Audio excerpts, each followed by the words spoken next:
በስመ አብ ወወልድ ወመንፈስ ቅዱስ አሐዱ አምላክ።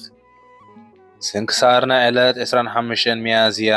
በዛ ዕለት እዚኣ ቅድስት ሳራ ምስ ክልተ ደቃ ሰማዕትነት ተቐበለት። እዛ ቅድስት እዚኣ ካብ ሃገር አንጾኪያ እያ። ሰበይቲ ሓደ ሶቅራጥስ ዝበሃል ሰብኣይ ካብ መኳንንቲ ዲቅልጥያኖስ ነበረት። እቲ ሰብኣይ ቅድም ክርስቲያን ነበረ፣ ድሓር ግና ሃይማኖት ከሓደ። እዛ ሰበይቲ ከዓ በይና ኣብ ክርስትና ተረፈ።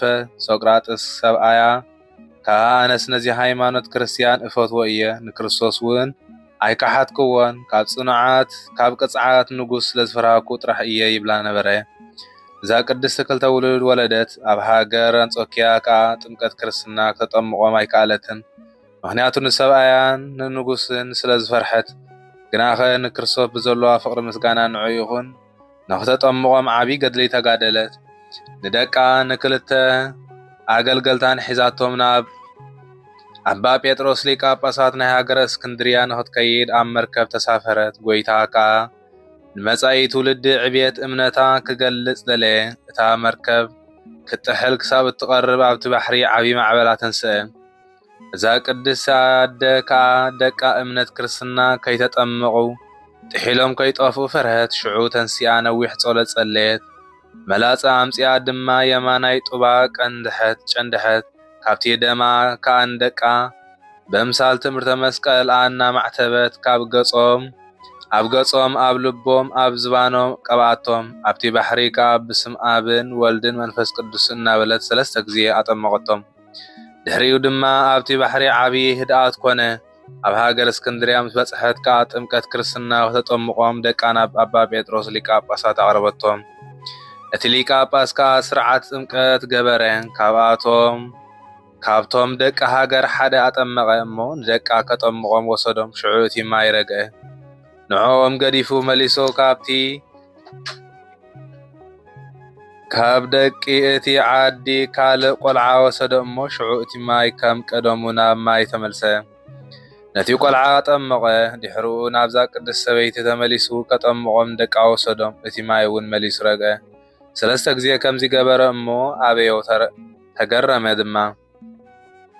ነዛ ቅድስቲ ኣዲኦም ፀውዓ እሞ እንታይ ዝገበርክዮ ኣሎ እዩ ኢሉ ሓተታ። ንሳካ እቲ ኣብ ባሕሪ ዘጋጠማ ኩሉ ማዕበል ክግልብጦም ምስ ደለየ ከይተጠምቑ ከይመትዋ ፈሪሃ ጡባ ሰንጢቓ ብደማ ከም ዝቐብኣቶም ኣብቲ ባሕሪ እውን ከም ዘጠመቐቶም ነገረቶ።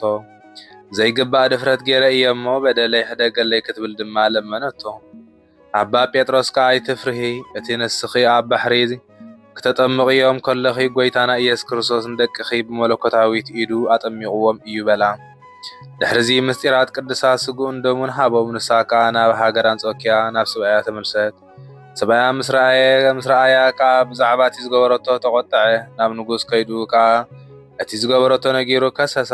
እቲ ንጉስ ከዓ ናብኡ ፀዊዑ ስለምንታይ ናብ ሃገር እስክንድርያ ከይድኪ ምስቶም ደቅኺ ክርስቲያን ክትዝምዊ ኢልኪ ዲኺ በላ። ንሳ ከዓ ክርስቲያን ኣይዝሙውን እዮም፣ ጣዖት እውን ኣየምልኹን እዮም። ንስኻ ዝደለኻዮ ግበር፣ ድሕሪዚ ካባይ ካልእ ዘረባ ኣይትሰምዕን ኢኻ በለቶ። እቲ ንጉስ ከዓ ኣብ ሃገር እስክንድርያ ኣባኺ ዝኾነ ነገር ንገርኒ ኢሉ ሓተታ እሞ ንሳ ግና ወላ ሓንቲ ቃል ኣይመለሰትሉን። ንጉስ ከዓ ኣእዳዋ ንድሕሪት ገይሮም ከኣስርዋ ንኽልቲኦም ደቃ ከዓ ኣብ ከብዳ ከቐምጥዎም እሞ ንሰለስቲኦም ብሓዊ ከቃጽልዎም ኣዘዘ። ንሳ ከዓ ገጻና ምብራቕ መሊሳ ጸለየት እሞ ምስ ደቃ ብሓዊ ኣቃጸልዋ። ኣብ መንግስተ ሰማይ ናይ ሰማዕትነት ኣክሊል ተቐበለት። ጸሎታን በረኸታን ምሳና ይኹን ንዘላለም ዓለም ኣሜን። ሰላም ለሳራ እምስርወ ክርስቲያን ሙላዳ ብእሲሃ እልወ ሶበ አውደ ገዛኢ ወሰዳ እምሰሚዓ ቃሉ ርኩስ ሶበ ኢተሰጥወቶ ለአግሪጳዳ አዘዘ ያው እይዋ ለኦተነ እሳት በነዳ አንቢሮሙ በከርሳ ክልኤተ ውሉዳ።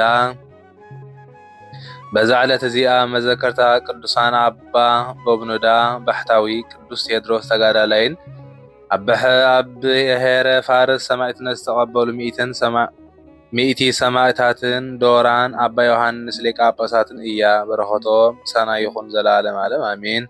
ሰላም ለበብኑዳ መፍቀረ ቤታዊ ወጽሞና ወለቴዎድሮስ ስርጉኡ በጵጵስና ወለምእት እደው ለብሔረ ፋርስ አጽዋና ዘገድለ ስምዖሙ ደምፀ ዜና በሃበ ክርስቶስ አድምኡ ወነስኡ ምስጋና ለዓለመ ዓለም አሜን።